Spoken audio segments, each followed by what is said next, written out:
like to reserve 5 minutes for rebuttal. Thank you. We're here today on an appeal of a final foreclosure judgment out of Lee County, and really the main issue in this case is standing. All the other issues come down to that. There are three main reasons why we have asserted that HSBC did not have standing to pursue this foreclosure. First, that the signature on the Allonge, which this is a case involving an Allonge, the original lender was Access Mortgage and Financial. There was an Allonge that was admitted into evidence as HSBC's proof of their transfer of the note from from Access Mortgage to them. But we contested the signature on the Allonge was authentic. It is also not dated, and then also HSBC has stated that even if you accept our arguments regarding that Allonge as true, that they still were able to prove through the testimony of their witness that the ownership was conveyed to them, and we have argued that that testimony did not meet the business records exception. So those are the main arguments we're dealing with here today. The most interesting one is really the signature case or situation with Shannon Stauffer, who was the alleged signer on the Allonge. She was allegedly an employee of Access Mortgage and Financial who signed the Allonge in blank, and then at some point later, according to HSBC, either November 15th of 2005 or November 30th of 2005, they obtained ownership from Access Mortgage and Financial via the Allonge.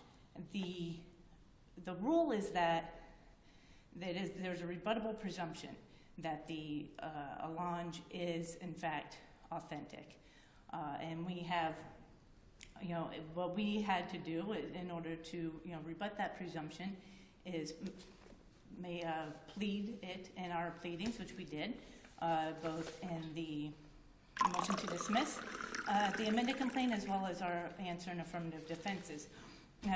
This case had the original complaint did not have the Allonge attached to it.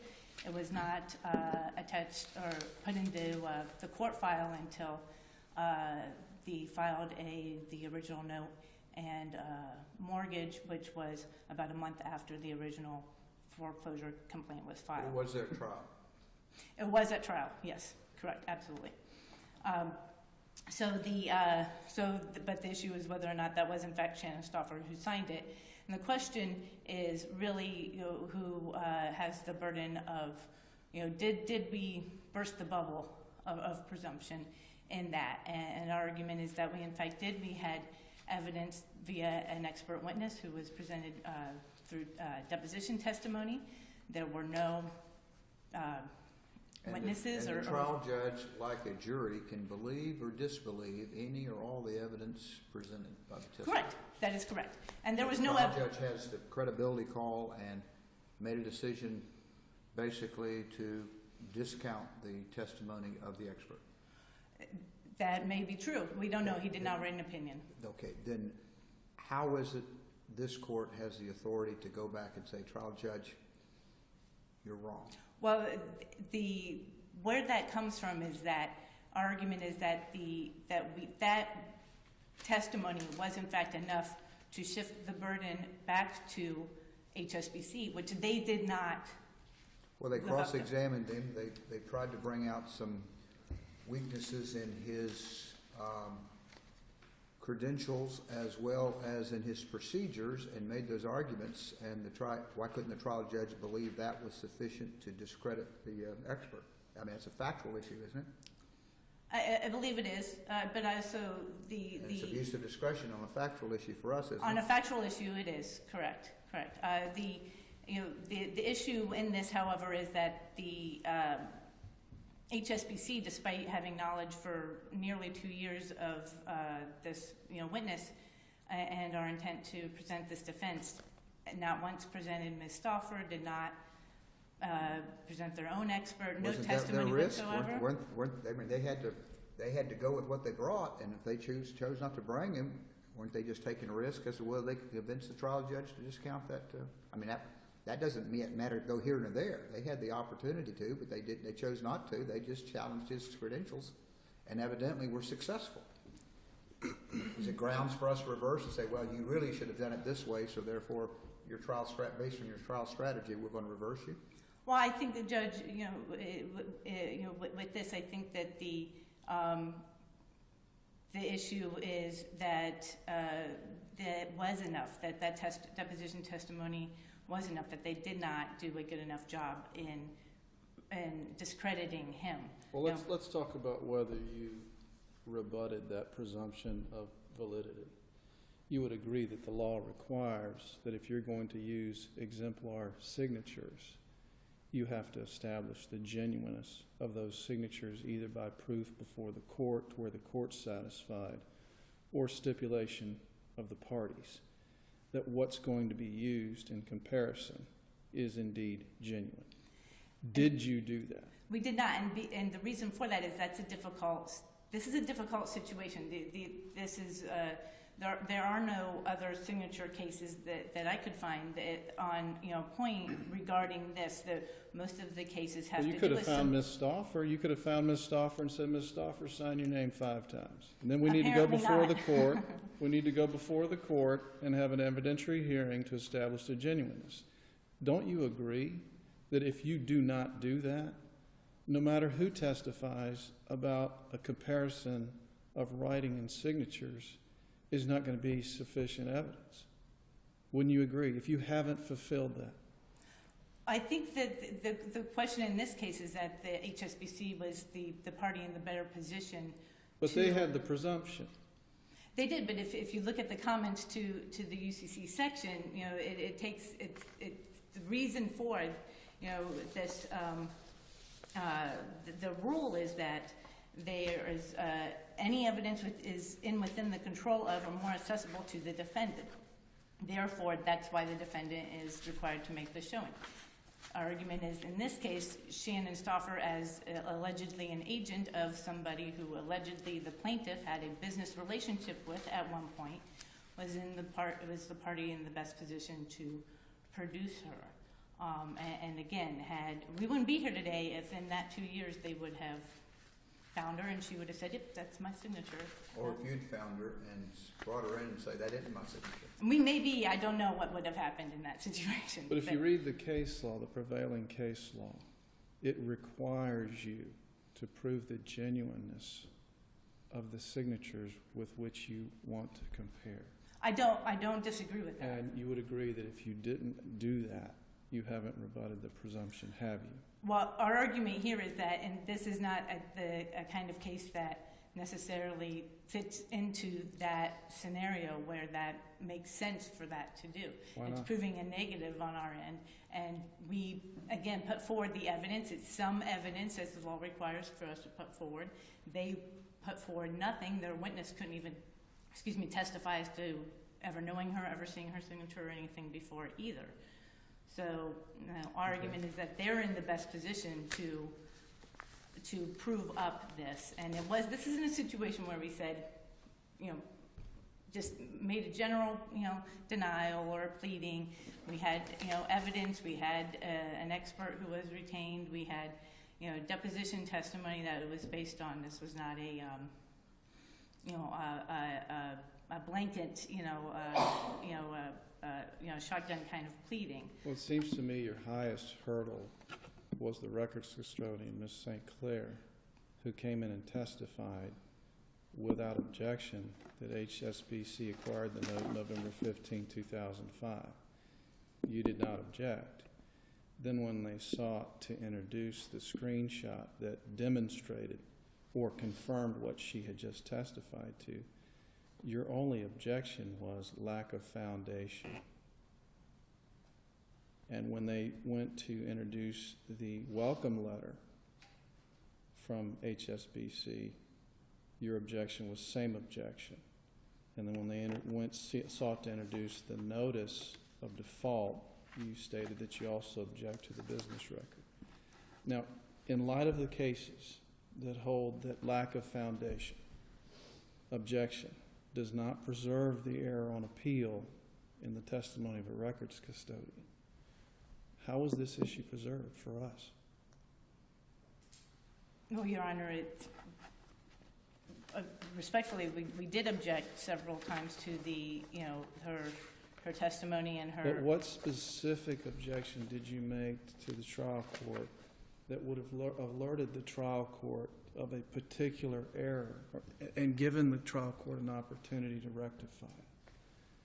Other than lack of foundation, same objection, object to business record. What else was there? Those were our objections to that she did not meet the foundation for the business records exception. In what way? How did it not meet that? You didn't tell the court. You didn't inform the court of what particular error there was. No, I understand that. But it was, as is evidence in the record, or I believe is evidence in the record, but, it was a situation where the court was not particularly pleased we were taking as long as we were, and maybe that was my rationale, and if that's, that is what it is, and I understand that is not anything for you today. I don't know that I could glean that from the transcript, which we've all reviewed, but here's the objective truth appears to be that we have a records custodian who testified that she has personal knowledge about these records. The records are kept in the ordinary course of business, and they're prepared by someone with personal knowledge and all the other factors. And she testifies without objection, we bought this note November 15, 2005. Here's a document that shows that. Then they show a payment record that has demonstrates that they began servicing the note in December of 2005. It's got HSB plastered all over it. Then we've got a welcome letter, November 30th, 2005, with HSBC indicating we are taking care of your loan, we're servicing your loan. I guess my question is what evidence did you have to rebut or contradict that? Oh, well, it is not a, as far as whether or not, she meets the exception, she's very, she did not state that, she had personal knowledge. She has to be, does the records custodian have to be the one preparing the record? No, they do not, but they have to be somebody who, by the very nature of their job, has some sort of responsibility. Her job, she did repeatedly stated she did not get involved until after the case was in litigation and in foreclosure. So her job involved her relying upon the accuracy of those documents? Perhaps, but that was not, that was not the way her testimony was framed. But she was, repeatedly stated she's not part of the team that handled. But she testified without objection that she had personal knowledge that these were records kept in the ordinary business because she relied on them. She used them in her part of the job, that they were made by individuals who had personal knowledge at the time. I mean, what is it that she lacked? That if you had gone further than simply lack of foundation, what would you have pointed to that she lacked? Well, she lacked any kind of supervisory control or any kind of... So she has to supervise the person making the records?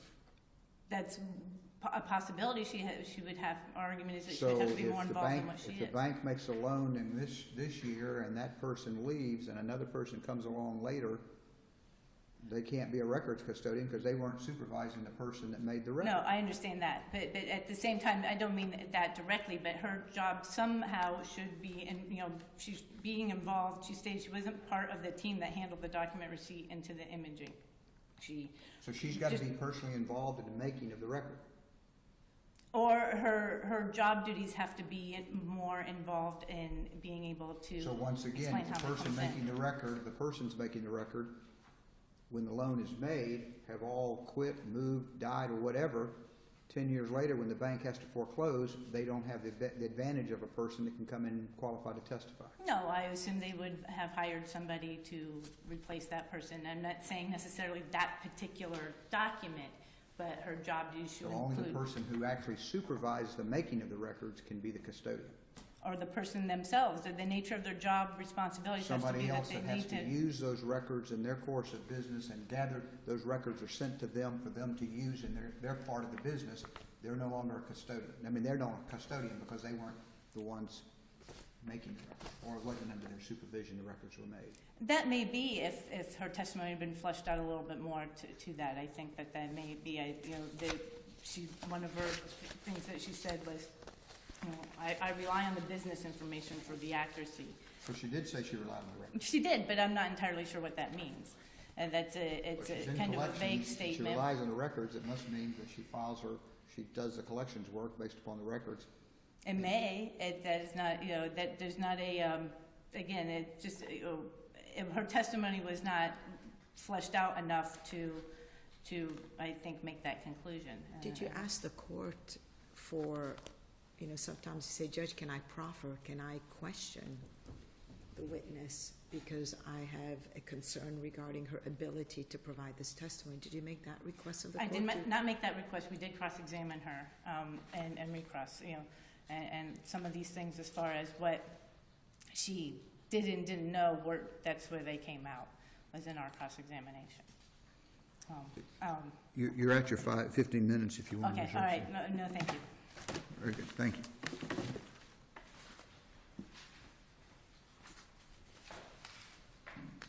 Morning. Good morning. May it please the court, my name is Nicholas Agnello. With me today is my colleague John Childs, and we represent the appellee in this case, HSBC Mortgage Services. As the appellants have mentioned, there are two issues in this case, the hearsay issue and the proof of standing. However, the issues are very much linked. As Judge Sleet already discussed, the proof of purchase of the debt, this court has held previously in Stone v. Bank United that where there is evidence of purchase of the debt sufficient to establish standing as a non-holder, it renders unnecessary, and in this court's opinion, arguments concerning the note and its endorsements, this court said carried, quote, no weight, and because that's proof of standing would be redundant and unnecessary. Now, of course, in this case, HSBC proved its standing through both means, and both supported the trial court's entry of final judgment. Only the hearsay argument seeks to deal with the proof of standing as a non-holder, and it is, of course, based on the allegations that the witness lacked competence to set a business records foundation. However, because the record shows ample testimony from Ms. St. Clair, who was HSBC's witness at trial, demonstrating her knowledge of and familiarity with the business records and the record-keeping practices to which she testified, the record was ample to support the trial court, and the trial court should be affirmed. After a discussion of the hearsay issues in this case, I'll also discuss what, from a neutral's point of view, is probably the more interesting issue in this case, which was the handwriting expert. But the lens that this court views this case through is that the trial court is given broad discretion in determining whether the witness is competent and has set a sufficient foundation for the business records acceptance into evidence. That, of course, is tempered by the rules of evidence, and it needed to be sufficient under 803 sub 6. The court's factual finding of witness competence comes to this court with a presumption of correctness, and therefore this court doesn't reweigh the evidence. It simply searches the record for any competent, substantial evidence that would have supported the trial court's finding, implied finding of witness competence to set this business records foundation. HSBC's witness in this case was Ms. Dana St. Clair. Ms. St. Clair is the manager of HSBC's unit that provides support for loans in default and foreclosure. Ms. St. Clair is incredibly knowledgeable about HSBC's business records. I've worked with her personally, and her testimony showed that in this case. And no person in Ms. St. Clair's position who's dealing with loans who are in default or in foreclosure could go through a single day of their job without gaining information about how a payment history, a default letter, the records that deal with when HSBC acquired the right to enforce a loan. She testified that she uses them on a daily basis, and she would come into contact with these records every single day. So it is no surprise that she was able to demonstrate her familiarity with the records and the record-keeping practices that were necessary to get these records into evidence. Specifically at records 673 through 674, she testified that these records are created and kept by the, quote, servicing platform, and that the system entries are quote, entered by the individual who takes down the conversations or the transactions that are taking place at that moment, close quote, and that HSBC keeps its records in the system in the ordinary course of business.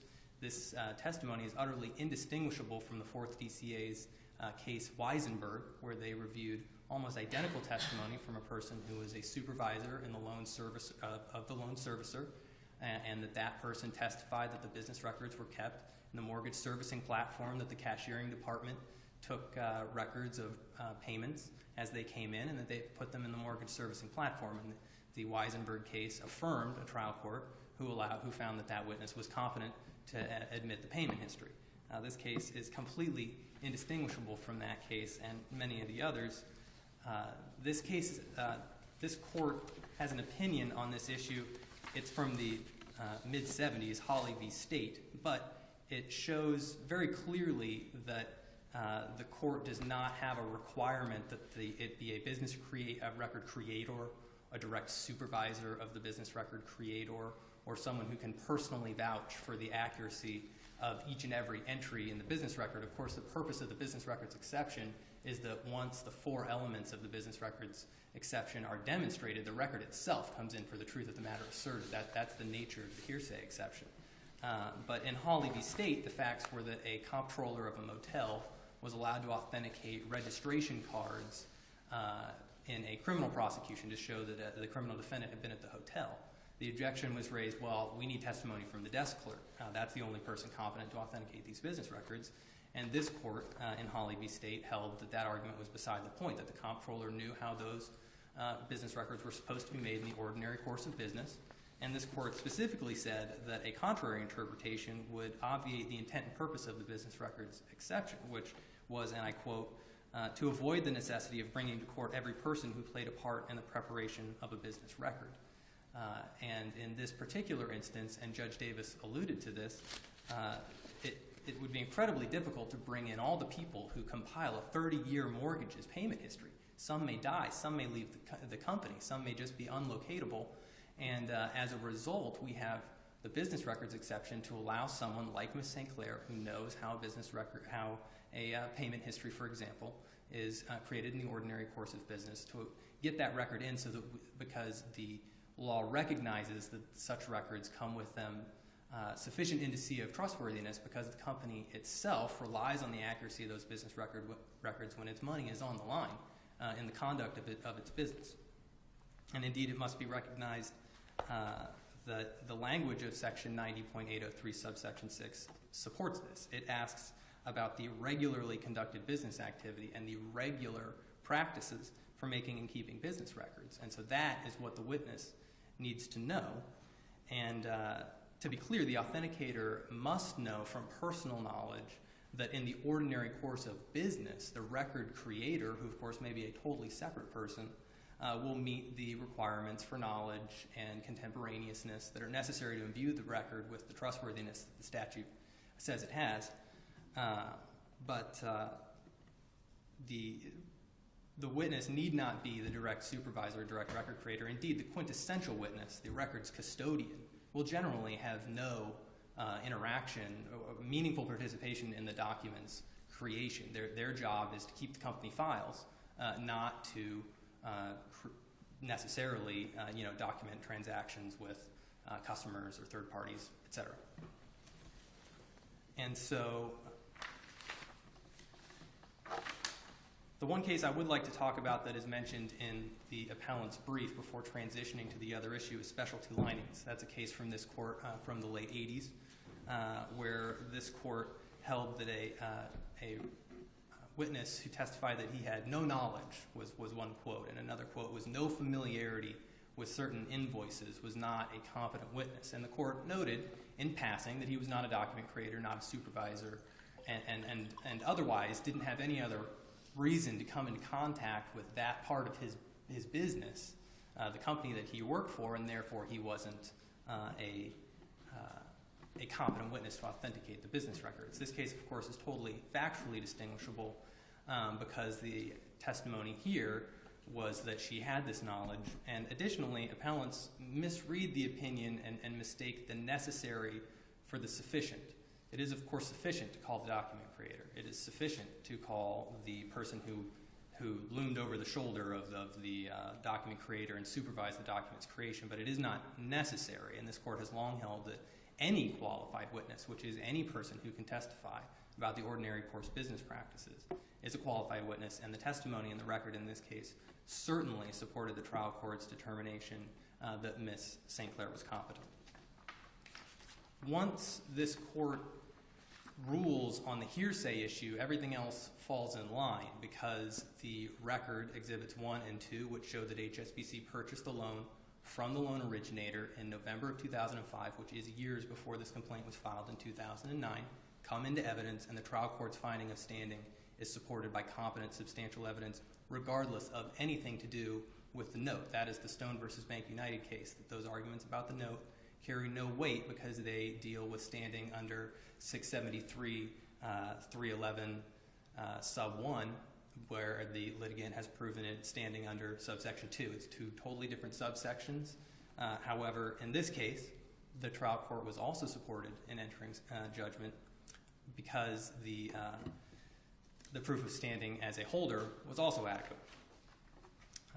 First, Florida Statute 673.3081 creates a presumption that a note endorsement is authentic and authorized. It recognizes that note endorsements, the forgery of note endorsements is incredibly unusual, and it also has a practical and a policy function of allowing liquid credit markets where the lenders don't have to worry about keeping a string of witnesses on ice to testify as to the chain of each endorsement and say, that's my signature, that's my signature. There is that presumption, and it is not until that presumption is burst by competent, substantial evidence indicating forgery that the burden is shifted to HSBC to come forward with some evidence. Now, additionally, we will also demonstrate that there was ample evidence if the first part of the argument is that the presumption was not burst because of a number of reasons, most specifically the violations of the Florida statute dealing with the comparison of disputed writings. But even if it was burst, the handwriting expert was HSBC's best witness. He came with a suite of exemplars that are indistinguishable from the signature in question. And also there was the testimony about the note purchase, which provided corroborating circumstances indicating where one would expect a note endorsement to have occurred to memorialize and facilitate the purchase of the loan. And also the testimony concerning the image of the note, that the image of the note that the witness reviewed contained the allonge and endorsement, and that image is ordinarily taken when the loan is transferred, and that HSBC will not accept a transfer of a purchase of a loan where they don't receive that endorsement. They would require it before they release the funds. But returning to the first part of the argument, appellants did not offer substantial or competent evidence that the signature was not genuine. Now, in the reply brief, there is some confusion on the appellant's part about the quantum of evidence they need to bring. They quote the statute's rather ambiguous language, some sufficient showing, but the comment supplies a very concrete rule. It says, and I quote, that the evidence need not be sufficient to require a directed verdict, but it must be enough to support the denial by permitting a finding in the defendant's favor. We've already discussed that if a trial court's finding is not supported by competent substantial evidence, it is reversible. So that is the type of evidence that the appellants needed to bring. They did not provide competent substantial evidence for 3 reasons. First, Dr. Longsworth was unqualified. Second, Dr. Longsworth's methods and rationale were so flawed that they ran counter to Florida Statute 92.38. And third, as a result of his flawed methods, the best conclusion he could give was that those 2 were signed by 2 different people. That in and of itself does not prove that the note endorsement was a forgery. It could very easily be the other way around, that the exemplar was the forgery. And of course, the note endorsement was their burden to prove that the note endorsement was a forgery. The sum total of Longsworth's training and qualifications on handwriting analysis were a portion of a single undergraduate class and a 18 to 24 month correspondence course, and some continuing education and seminar attendance. He has never worked for a law enforcement agency. He has never worked for anyone other than himself. He has never testified live in court. He has never been accepted by a court at trial as an expert witness, and he did not show for trial despite being subpoenaed in this case. Longsworth's lack of formal training showed in his flawed methods. In stark violation of Florida Statute 92.38, he did not use the original note. The Florida Supreme Court has a fairly old, admittedly, case, Freeman from 1933, that held it in so sensitive a matter as handwriting analysis. We should have the originals wherever possible, and if we can't have the originals, we should prove that we should reinstate a lost or destroyed instrument, and that it shouldn't be done on photocopies or things other than the original. Here, the original was in the court file, was available for counsel to provide her expert. There were certainly methods by which it could have been put under his analysis. Didn't do it. The second flaw in the methodology was, as Judge Sleet already discussed, which was that these exemplars were not proven to the satisfaction of the trial court, or at least there's nothing in the record to suggest an effort to do so, that they were genuine, and that they were completely unverified exemplars. And as a result of these, and additionally, the deposition was never intended to be a substitute for Dr. Longsworth's trial. It was primarily a deposition conducted by the Appellee's counsel. And as a result, it's very short on the kind of detailed analysis you would expect to hear from an expert about stroke traits and the swirls above and below the line. I'm sure the court is familiar with what that analysis sounds like. In this case, there was none of that analysis except at the most superficial level. And as a result, the conclusion of Longsworth was itself inconclusive. It was just that these were, in his opinion, signed by two different people. It wasn't, and could not possibly be, that the note itself was sure to be a forgery. And even if he arrived at that statement in a conclusory way, the absence of a verified exemplar makes it very dubious. And as a result, the comparison, especially because it violated Florida law and the comparison of disputed handwriting, simply could not support a trial court finding. And indeed, trial courts have been reversed in this state, where they have not adhered to the statute. Most recently in Sanchez v. Mondi, the Third District Court of Appeal, on the basis of the lack of verified exemplars, reversed a trial court's finding and said, you've got to use verified exemplars. It's Florida law. So even if we operate under the assumption that the presumption of authenticity was burst, the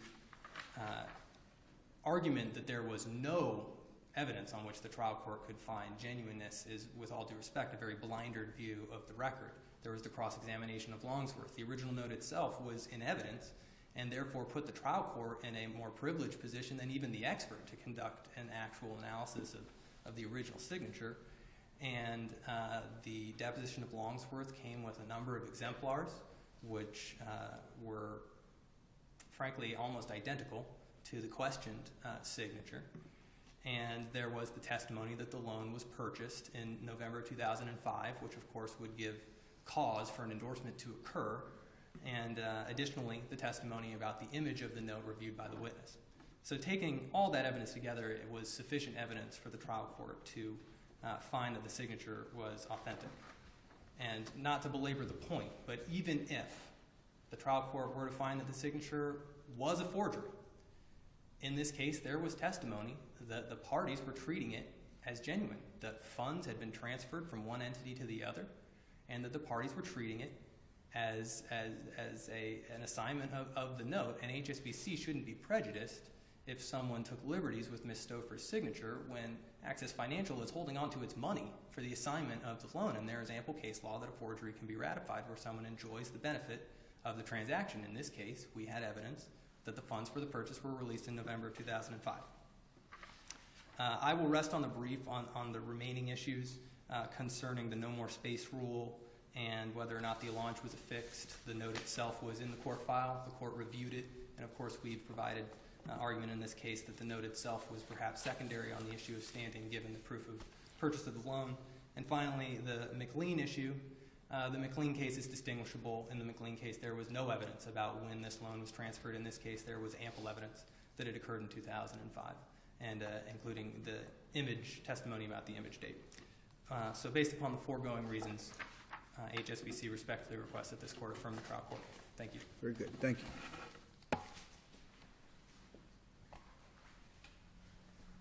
We'll waive our rebuttal. Thank you for your time. Okay, thank you. Okay, with That, we conclude our